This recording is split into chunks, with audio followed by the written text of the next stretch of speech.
Welcome to Beyond the Map, powered by Astro Gaming. My name is Jared Dunphy, and today we'll be looking at Heretic from Halo 3. Since this is almost a perfect remake of the Halo 2 version, most of the information in this video will also apply to midship. For this video, I won't be covering very specific things like weapon timers, since the available items and spawn times vary in each version of the map. With that out of the way, let's get started.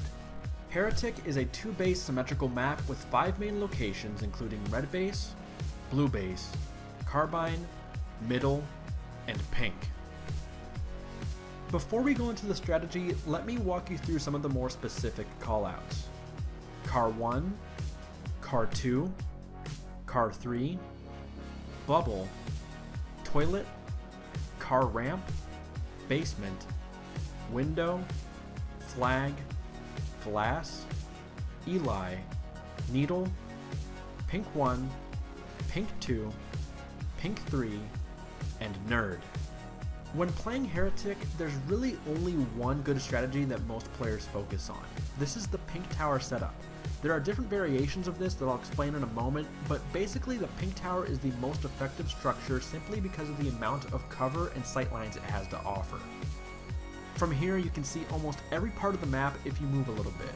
Also, if you're like me, you're gonna love all of the grenades that are nearby as well. A typical setup includes 2 players around the Pink Tower and 2 players at one of the main bases. This forces the enemy team to spawn in the less favored carbine area or the opposite base, which leads to a more predictable game. You can also have a player go Pink 3. This offers a greater amount of sightlines at the cost of having almost no cover. If you're more of a solo queue player, you already know that it's very difficult to get a coordinated team with strangers. A lot of times your teammates will just run around, and that's okay. Just take the initiative and control the Pink Tower by yourself and try your best to shoot the enemy team as much as possible. If the enemy team has low shields because of you, they will always be at a disadvantage and will be hesitant to engage. On top of that, your team will easily be able to clean up kills. Here are a couple simple tricks and jumps you can do on this map. If you're playing an objective game mode, you can toss the objective from certain locations that can leave a huge impact on the game. For example, instead of walking all the way into the enemy base, I can toss the objective up to a teammate that's already inside for a quick score. You can also throw an objective from the window up to top middle.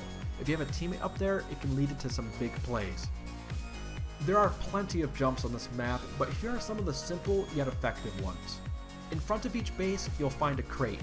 From here, you have a couple options. You can jump into the window area or jump on this ledge to get up here. From here, you can harass the enemy or jump to top middle. If you're in the bottom middle area or in front of car 1, you can make an escape or flank the enemy by crouch jumping up to this ledge. If you want to get to Pink 3, simply jump here and make your way up. And finally, if you want to sneak your way to Pink 2 from a different angle, jump on this rail and then jump to this platform. That's all I have for this episode of Beyond the Map. If you have any questions or suggestions for future episodes, be sure to leave a message in the comment section below, and thank you so much for watching.